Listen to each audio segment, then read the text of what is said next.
Hey everybody, it's Kmet, CondoVoice.com. Thanks for joining me today. Today we're talking about the new law that was just recently passed for the state of Florida that requires condos and HOAs in the state to do a lot of things with regard to corrosion and structural integrity of their buildings. The law is huge. It's massive. And let me just say right up front that it's taken us a while to get our head around this thing, to extend out what the impact is going to be to the public sector of the state of Florida and also the private sector. And we wanted to make a series of videos on CondoVoice.com and on our YouTube channel, CondoTube, that would help you get from A to B on this. So, you know, you're not going to be expected to know everything that lies ahead of you. You're just not. When I considered making videos and writing articles and publishing the information on this, when I considered doing that, I said, well, look at all the research I've already done into it, even before it became a law. I mean, I was tracking this issue for years now. And I want to give you a little background on it so that you can kind of sit back and say, okay, take a breath, and this is what we're looking at. So this is an overview video, try to just kind of make you aware of the highlights of this thing. I'm going to make another video and actually go down the actual list. Okay, there's like a list of, I don't know, 25 items that are actually either events or deadlines or things to do or things like that. And I'm going to talk about each one briefly so that you can understand what each one means. There's a lot. And so anyway, right off the bat, I just want to explain what happened here. So in 2008, the legislature passed a law that said, hey, you got to do some things with regard to your structural integrity of your building. All right. So it was absorbed by the industry. The same reaction happened. Okay, what does this really mean? And so then we had the financial crisis of 2009. And so what happened is in the 2010 session of the legislature, they rescinded the bill. And in the paperwork that I've read over on the entire history of this thing, one thing jumps out at me in particular. They said the reason for the rescission of this bill was it was too expensive, quote unquote, too expensive. So expensive is a relative term. And I just, for the life of me, can't see why that would be an excuse for something this important. Okay, so anyway, I just wanted to, I've got some notes ahead of me here. I just want to go over these things, so I want to make sure I give you the highlights. So, you know, they tried to implement this in 2008. They saw the seriousness of the issue then. Here we are, current day, and now they're seeing the seriousness of it again. Why? Because of Champlain Towers. Champlain Towers, I'm sure you all have heard of it, but 98 people died in a building collapse there. The building was under a survey. It was under engineers' supervision. They were already doing investigative work into it, already doing not any big repairs to my understanding, but you know, they were getting ready to do it. And there were delays and there were issues with that. So there's a story there, and I've actually spoken to the engineer record of that building and told him what I was preparing to do to educate the public, and he said, of course, anything I need from him to give him a call. And we talked for about an hour, and we discussed what we could discuss about it because a lot of that is still under investigation, but it was interesting, that conversation. I am writing a book on corrosion to coastal structures in the state of Florida. That's what it's about.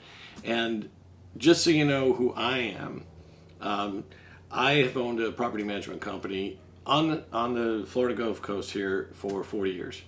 And yeah, I started really young. And but all I've ever done is construction, property management, architectural, engineering, forensics work, inspections, mostly building restoration, construction management. I'm an author. I've written books. I have published a newspaper for 15 years called the Association Advisor. We did that. We haven't done that in a while, but now we have our website, condovoice.com. So we are, we're doing what we're called telemanagement with that website. It's something I pretty much invented years back. And so what we do is we do distance consulting with condos and HOAs.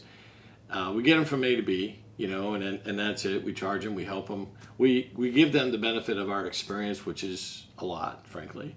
And so there's pretty much nothing new under the sun here at Condo Voice and under my hat, so to speak, because I think I've seen it all, but who knows. So anyway, so to alleviate some of your anxiety about this new law, look for additional videos here. Like I said, we're gonna try to help you with that. But anyway, so the magnitude of the Champlain Towers collapse is what gave the motivation, obviously, to get this new law in passed. They tried to do it in the regular session, but it failed, and then they called a special session to do it. What happened at the same time, around the same time frame as this, is that we had an insurance industry crisis. And it turns out, it wasn't all due to the Champlain Towers collapse, because I don't know how many billions of dollars have been paid out on that already, but it definitely affected the insurance company, the carrier for the building, but it has had ripple effects throughout the industry. So 6 companies are now insolvent and being managed by the Office of Insurance Regulation. Their assets are. And so finding insurance, if you haven't already figured it out, is expensive. Now it is expensive. There was a shock to the industry. And oddly enough, it wasn't just because of Champlain Towers. The insurance crisis we have now, and we still have it, even though at that special session they also passed another bill, SB4D, that had to do with insurance. And quickly, if I can, just to give you explanation on that, what was happening was condos, HOAs, and private homeowners were having roof damage. And so what would happen is the public adjuster or the attorney would get involved, because the check that was going to be written to the homeowner or the condo HOA wasn't sufficient for the damage. Okay, there's always that issue when it comes to, even when your car gets damaged, they run right out, they give you a check, and you wonder if that's going to be enough. So the homeowner, condo HOA, would hire the public adjuster or the attorney to try and get a better settlement. Well, during that process, what can commonly happen is you wind up getting a whole new roof. So the insurance company looks at a damage claim as, let's just say it's $5,000, but they wind up paying $60,000 for a new roof due to the diligence of the attorney, let's say. So in reading the documentation for the intent and the reason and the analysis of SB4D, the insurance bill, the insurance/roofing bill, they stated very clearly in there that the awards that were granted to the attorney firms that represented the homeowner condo HOA were so large that is the main reason that it crippled these companies. They were just having to pay out these huge awards. So, true story, $5,000 damage, $60,000 payoff to a condo for a roof replacement, $350,000 to the attorney that represented them. So the fees and awards to attorneys are so greatly disproportionate to the actual claim activity that it just said, hey, we can't account for that. You know what? To be honest, who could? So anyway, the legislature has corrected that problem. So, and they also have addressed the problem within the new law that says, look, you don't have to replace the whole roof, you can just replace what's damaged. So that has settled down these insurance companies for now. But there's still some issues in there, and maybe we'll do a video on that some other day. But getting back to the SB4D, which is the building safety law, so the collapse of Champlain Towers also affected the insurance industry. So the legislature is trying to address the problem. And here's the problem, and this is the truth.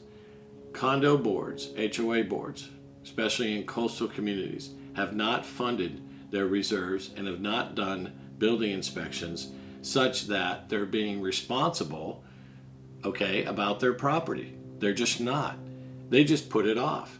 There's such pressure, and this is actually in the analysis for this bill, for this law, and I've read it completely a couple times.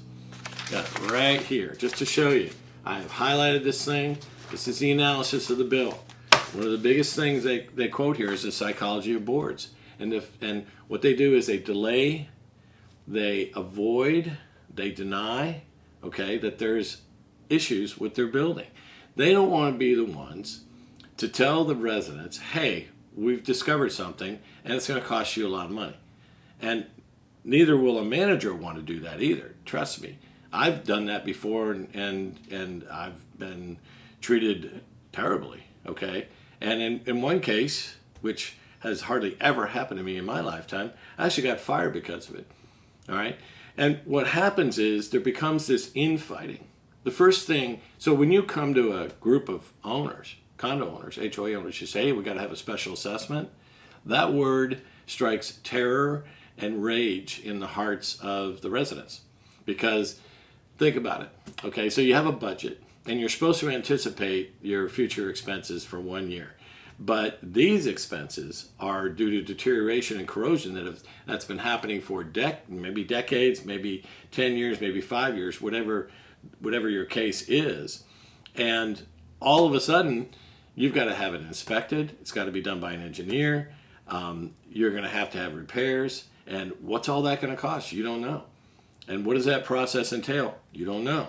So what happens is you wind up, when you bring the information and you bring the results of the inspections to the people, and you look at some rough estimate of what all this is going to cost, and you don't really need to know the cost until you actually get the bids, and you won't get the bids until you do the repair design. You can't do the repair design until you've completed the inspection.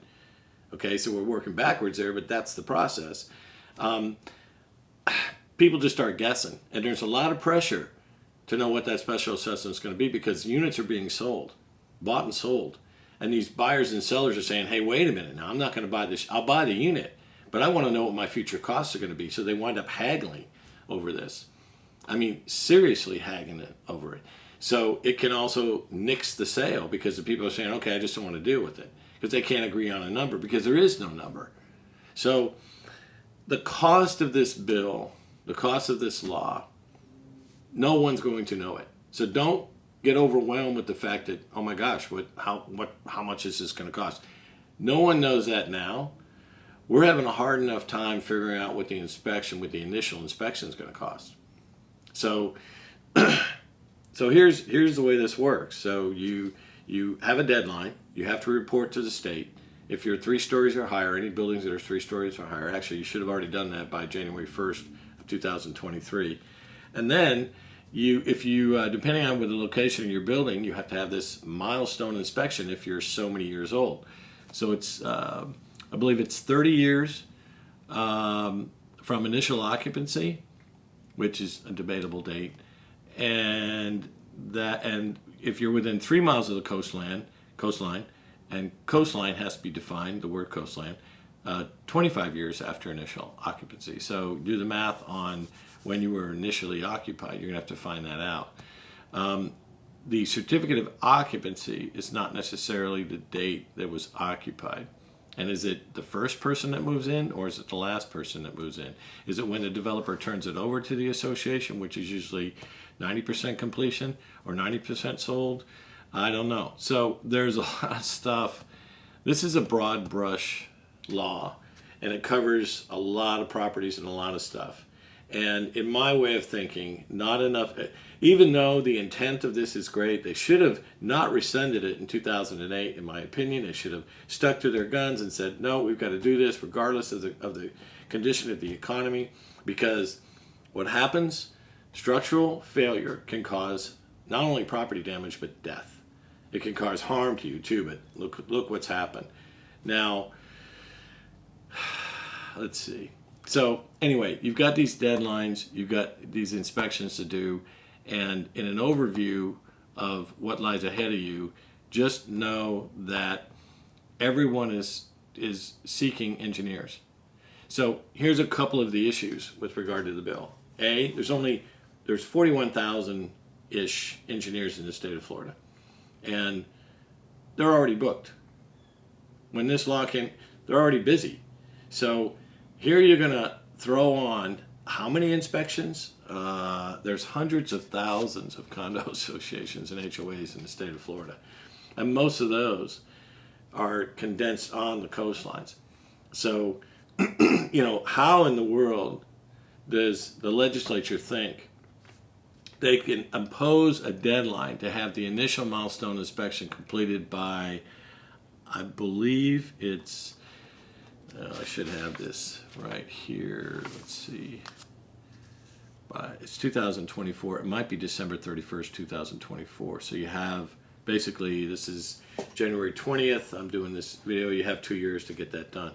But even within 2 years, that's going to be hard to get done. And if you wait to book an engineer, it's only going to cost you more money later, because now you're going to say, well, wait a minute, now we got to meet this deadline. And if I don't, we're going to get in trouble. So the cost of that inspection is just going to keep going up based on demand. There's only so much supply, and there's a lot of demand. So we don't really know what these inspections are going to cost. There was some language in one of these documents that suggested, what it would be. It could be 10,000, 40,000, 80,000. See, the size of your building, everything is different. Every building is built different. It's constructed differently. Developers do that on purpose. They don't want cookie cutter things unless it's an entire community built by one developer. They want a difference so that the property can sell for more money, or be unique, or be attractive, or at least get sold. So what happens is you got all different kinds of construction designs involved in all these buildings. And it's interesting, when I do inspections, I look at the building plans, and then I go look at the as-built if they have them, the as-built plans, which will have notes from the builder on it, engineer, architect. Because the change from the original design that they did in the office to the actual built design, there's changes. So the changes should be represented on the as-builts. That's what they call them. So, but you're never going to really know what you have until you go out there and you actually do the inspection. The first inspection is a visual inspection. Okay, you're just walking up and down the hallways, you're just looking at things. People that do these inspections, like myself, we know what to look for. I look for signs. And when I look carefully. It's almost like to do proper pest control, you want to get rid of a rat, you got to think like a rat. You want to know how the weather has affected your building, you got to think like the weather. You got to know and have had experience with Mother Nature such that you know what to look for. And when I see little designs, by engineers or architects, when I see little things, I wonder why they built it this way. I wonder why they built it that way. Why is there a step down there? Why is there an expansion joint here? Why isn't there an expansion joint here? Why do I see a crack? I mean, a crack can mean a bunch of different things. And you've got to really pull back when you as a layperson or any of your residents think they know what they're talking about when it comes to they see a crack on a building, whether or not that's something to be worried about, whether or not it's structural or not, whether or not it's just surface related. Don't go there, because even the experts get fooled. The other issue we have on the coast, you're living in a marine environment. It's like you're living on a boat, okay? The salt air just bombards your building all the time, and it doesn't care. Corrosion doesn't care. That's what I tell people. Corrosion doesn't care. It's doing its job, and you have to protect yourself from it. That's the name of the game. What people don't do is what they do is they cut corners on paint jobs. Okay, you might paint the building, but you know what the most expensive part of a building repaint is? The caulking. Okay, and the reason that caulk would be in a place is because you've got two different either materials or metals, or you've got You've got the same materials, but it's in an awkward place where there's going to be building movement or shifting going on. So the reason there's caulk in a joint of some kind is because by design, the original concept was that could move. So if you don't do the caulking on a paint job, if you say, you know what, it looks like it's in pretty good shape, but we got to paint, the paint does provide waterproofing of the envelope of the building. I want to introduce that term to you too. The envelope of the building is just like you're putting it in saran wrap. Okay, you're just saying I got to keep the weather out of everything. So an envelope of the building is the caulk and the joints, the paint, because you don't want water going through your wall, but you've got to pay attention to the finer details. And even just door thresholds, weather stripping, places where you're trying to keep the weather out. If you let it in on the coast, the salt is the catalyst to corrosion. I'm going to say that again. The salt is the catalyst to corrosion. That goes for concrete slabs with internal structural steel, pilings, okay, in your parking garage. If you don't protect the envelope of that piling, okay, you let that paint go too far. You let cracks appear and you don't do anything about them. You're just saying, come on, Mother Nature, come on in and do corrosion inside my structural member. All right, whatever it is, piling, slab, wall, whatever it is. And, that's not being responsible. So here we have to have a law, okay, that forces people to do what you should have done anyway. Freedom is a great thing, but with freedom comes responsibility. The freedom to own property and enjoy the peace of living on the beach or living in a coastal community, it's a great thing. If you can afford to do that, God bless you. But you know what? You got to be responsible about that ownership. Just like I have to be responsible for my house. I don't live in that area. I don't live on the beach. I live inland. But I got to take care of my house. When there's a problem, I got to take care of it. So I don't put it off because I know it's just going to mean more money later. Here's the key. On the beach with salt, when you mix salt into the equation of corrosion, you accelerate. It's a catalyst, okay?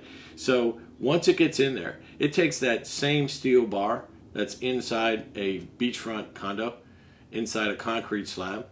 It accelerates the corrosion a number of times faster than it does inland. So that's the key here. The law is created, had to be created. It was created in 2008. It was rescinded in 2010 due to pressure. Now we're looking at it again. So now I guess we're going to stick to our guns this time. Why? Because 98 people died. It took that to get this done. What's it going to take for people to be responsible about property ownership? I'm a property manager. I see this stuff.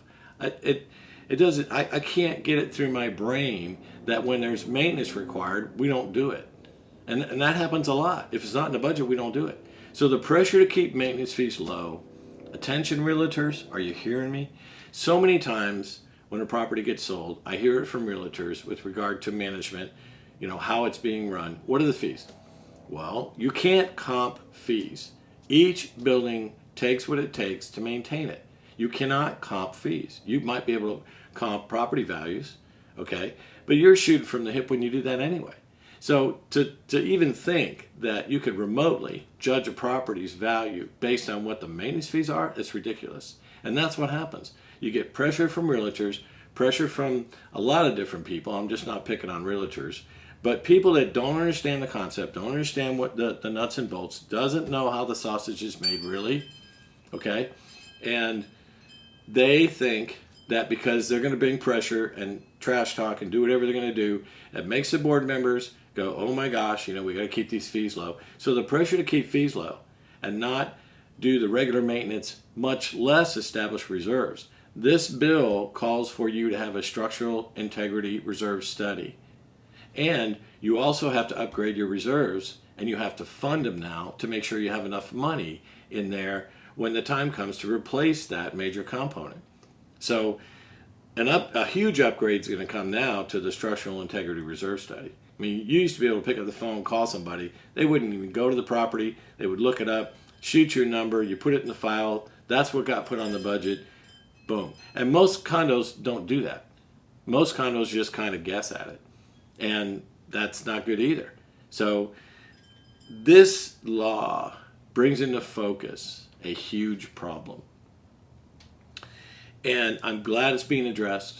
It's high time. It's past time. I personally want and need the legislature to stick to their guns this time. And I know it's not popular and you're going to shoot the messenger, but I get shot at all the time because I tell people the truth. This is what's wrong with your property. This is how we fix it. And this is what it's going to cost. Now, go get the money because that's your obligation. That's the price it takes to live in paradise. If you live in a coastal community, that's the deal. Don't put it off, because if you don't repair that balcony slab, you're going to be replacing it. And maybe it won't be you, because maybe you might sell in a year or two. So that whole argument doesn't fly anymore either. Oh, I'm only going to be here another year or two, so just cover it up. So I've had all the stories told to me. Okay? I've had all the whining and all the complaining and then the thing, when the fees go up to cover these costs, oh my gosh, what's going on? What's going on? What's going on? It's being mismanaged. No, it's not. It's called the will of the people. And it's the residents need to be informed. It's high time this happened. And the more information we gather, the more data we have, the more scientific this can all become. And I've always felt that if I had to special assess a community above and beyond what was in the budget, if I justified that expense, okay, they're going to pay it. Most people will. There's always a few that won't. They'll just still argue no matter what you say. But what I don't like about what happened here was one more thing I'm going to explain. So with every bill, let me show you this. This is called the summary analysis. All right. What happened here was we had House Bill 7069 and Senate Bill 1702. They were sister bills. And an initial summary analysis was published. And in every summary analysis I've ever read, and I've read a lot of them because when I did the newspaper, I'd always research these bills. There's always an impact, a fiscal impact to the private and public sector. They don't have one in this. And then what happened, to complicate things, when the special session got called and these bills failed, they combined the roofing insurance and building safety bill somewhat, and it became SB4D. The separate, I'm sorry about that, it's a little confusing, but there's two bills that became law, and one is directly at insurance and this one's directly at the building safety, but they are sister together. They do tangent each other. So when they passed the bill, and I went to the website to see the new summary analysis because I wanted to see the cost of this. Even the summary analysis, all it talks about is the roofing part. It doesn't even talk about the building safety. It isn't even published. It didn't get published. So the greatest, most significant, costly law ever passed in the state of Florida doesn't have, at this time, at my recording of this, because I called several offices of the people that put this bill through. I said, it's not on the website. And so they called a few staff people or whatever, and they just said, look, we're going to give you there's a brief summary published on the actual page, but there's not the in-depth. I mean, there's a 2-pager on the web page, maybe a 1-pager, just kind of bullet points, but it doesn't give this information. This is what I'm looking for, the fiscal. So we don't know what this is going to cost. They don't know what this is going to cost. They passed the law anyway. They're just saying, look, we're reacting to this. And what I think is this law needs to be rewritten. It really does. Not with respect to the intent of it. That everything that they put in this thing is good, actually. But it needs a lot more. Because here's what's going to happen. When this plays out economically, it's going to affect every industry in the state of Florida. Every commerce industry in the state of Florida. It just will. I don't want to, this is already going to be a 30-minute video. So I'm not going to go into that, but it is. So to not know the cost of this. So they actually, in my opinion, they need to create a study panel. They actually asked a few organizations and whatnot to have input into the law after it was passed. And I don't see anything significant. I've read the reports from them. I don't see anything significant. They haven't said anything. They don't. I don't think they want to. This is so big, I don't think anybody really has the ability to wrap their head around it, not at once. That's why what I propose, what I plan on doing, is making a series of videos as we go here. As I discover things and as I learn things and get a little bit deeper into this law, I'm going to share it with you, and hopefully you can be edified and say, okay, well, thank you very much, and whatever. I fully expect to get a lot of communications from condos and HOAs asking for help, consulting. Okay, what do we do? Fine, let me understand the building, let me get to know you a little bit.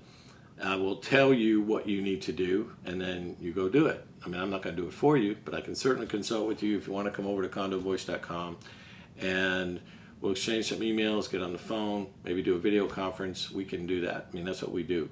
So, love to help you if you need help. So, but in the meantime, I'm going to try and publish the videos, so at least you can get up to speed on the basics of this thing. So, that's the video. You know what? I didn't script this video. And I kept saying to myself, what am I going to tell them? And there's so much to tell. There's so much that I need to still figure out. There's so much that I've already started writing the book. There's so much involved. This law is a broad brush. It's a reaction. And people are acting like this is the done deal. There's no way. This is going to pan out. If nothing is amended to this to improve it in detail, which is what I'm suggesting, and I have a lot of specifics to suggest. I called different offices of everybody involved in this, and thank you very much, Mr. Kmet. Thanks for your help, and have a nice day. That's what I got. Nobody wants to know what I think. Fine, I'll publish it. Maybe you all will have a voice, and maybe they'll listen if there's a lot more voices. Because, for example, just to give you one point, somebody living on the coastline is going to have a different degree of corrosion than somebody living 3 miles inland or 5 miles inland or 10 miles inland. It's just a fact. I've lived corrosion my whole life. I grew up on Johns Pass. Oh, if anybody knows Pinellas County, I grew up on Johns Pass. I watched the beach change from a pristine sand dune, white with green roof shacks to nothing but condos. I mean, solid and homes as far as the eye can see. You can't even squeeze in without knowing somebody. So, but I have managed those properties my whole life, and I've seen what corrosion can do. And like I said, it doesn't care, and it's going to beat you at your game. And you're going to find out after the fact. Property managers these days, they just don't know. There's no way they know the stuff I know. I went to school for it. I went to architectural school. I have a contractor's license. I've done the construction. I've done the inspections. I've done all this. I've done the bidding for restoration contractors. I was hired as a consultant for a while to just handle bids for them. So I know I've worn every hat in this entire process. Every hat for a living. I've earned money wearing every hat you could possibly imagine in this entire process, including product sales and installations of chloride inhibitors, migratory chloride inhibitors. I could write a book on it, okay? The ones that work, the ones that don't, how they work, all that stuff. It's a science in and of itself. And so, but anyway, I better wrap this up. As you can see, I'm passionate about it. I would love to help you if you all have a problem. Please communicate with me, and I'll get back to you, and we can, we'll just take it one step at a time. Anyway, thanks for watching this video. Check back to condovoice.com for articles, posts, and videos, and to our YouTube channel, CondoTube. Please do me a favor. Like this video, subscribe, and share. Get the word out to people. If the more responses I get, the more popular this becomes. Trust me, I will put more effort into making the videos so we can. And send me your questions. I'll do if you send me questions, I may not be able to answer every one, but I certainly will do a video on the ones that are the most popular, so that the greatest benefit can be seen by as many as possible. All right. Well, listen. Thanks for watching this rather long video. I hope that I've given you enough detail in this to give you some assurance that, you can do this. You're going to need some help. Construction management, it's going to be a very busy industry. Any condo of any size, any HOA of any size that has to face this, Let me just say this. Your property manager is not qualified to do this. I'm sorry, you can tell me all you want. I know a lot. I know them all. I know all the companies. I know all the company CEOs. I own a company, and I belong to the groups. And I can tell you just from conversations I've had, they don't get trained to know even what to look for. So these inspections are required. Why? Because you don't have somebody, either a board member or manager, or anybody in your circle that walks the building that knows what to look for, that says this is a problem, this isn't. That's what a construction manager will do. Well, that's what an engineer will do, and you're going to pay a pretty steep price for this inspection. So if you haven't already budgeted for inspections, you better start. And you better over budget, because the last thing you want is to finally get your inspection after what I would perceive to be a long wait, and they have a question about your ability to pay. You don't want that. You know, I imagine sometimes, and this happens in projects I've done, they may need a bank letter to secure the funds, to make sure the funds are there. You know, that when they deliver the goods and they tell you the bad news, they're still going to get paid. Not to mention the fact that the first inspection is cursory. That means it's just visual observation, no forensics, no invasiveness, no nothing. But if there's evidence to suggest that a second one is needed, do you really think that if you haven't been diligent on your property, and it shows? I can walk around any property and I can tell you how diligent the board, the maintenance, and the manager's been about property maintenance, building envelope, protecting the elements, protecting the structure. It's easy for me because I look for signs, I look for certain things, and I can read them like a book quickly. And so the inspecting engineer will know that too. So look forward to your phase 2 inspection. So you better budget for that too, is what I'm getting at. And you better just add it to your budget. So, and the reason I say this is going to be the most expensive build, let me just give you a brief. I know I'm going long, but here's the deal. Just the cost of the inspections versus whatever your budget is now. If your inspections cost between $50,000 and $150,000, what's your budget? A lot of condos on the beach that are maybe 30 units, 50 units, that kind of thing. That's your budget anyway. So your fees are going to double based on your inspection costs. Okay, then you're going to have ongoing costs, but trust me, you're going to have repairs as a result of these inspections. You don't know what those are going to cost, and nobody really does until you actually do them. So to say that your fees aren't going to double or triple or quadruple over the next 10 years is, I think you're kidding yourself. So it's going to affect the real estate industry, because now all of a sudden it's like, it's going to cost me what per month to own a trophy condo, an investment condo, or a residence? I mean, you know, these are decisions buyers and sellers are going to be making. So this is going to cost a lot of money, and you're going to reach into your pocket and you're going to pay that money. And all of these different service industries and goods and manufacturers, they're all going to reap the benefit of this, because you have to pay them. And in this environment recently, the cost of goods is the cost of inflation. We'll see where this goes. But what I'm saying is, this isn't even expensive anymore. Take the word expensive out. There's got to be some other reason that the legislature would rescind this. I can think of one thing: the backlash on the people telling, when they finally realize what all this is going to actually cost, you know, down the road here, maybe 2 years from now, maybe 3 years from now, maybe this year, you know, it's going to be a sticker shock. And you're going to have to really say to yourself, okay, this is a new day. Instead of paying $600 a month for a maintenance fee, it's going to cost you $1,200 or $1,800 or whatever it's going to cost you. And that's just the price you're going to have to pay. So anyway, that's why I say this thing's trillions of commerce, trillions of dollars in commerce this is going to result in. Not that it's not necessary, it is. But I'm just saying, you're going to become awake. You've been suddenly woken up from so you've been sleepwalking. And now this law is saying, okay, time to wake up, time to be responsible about property ownership. And now you're going to have to pay for those years of sleepwalking. That's really what this comes down to. So the fees of yesteryears, those are over. Not to mention the fact that insurance, which is usually the biggest cost of an operating budget, is now going to go up and has been going up.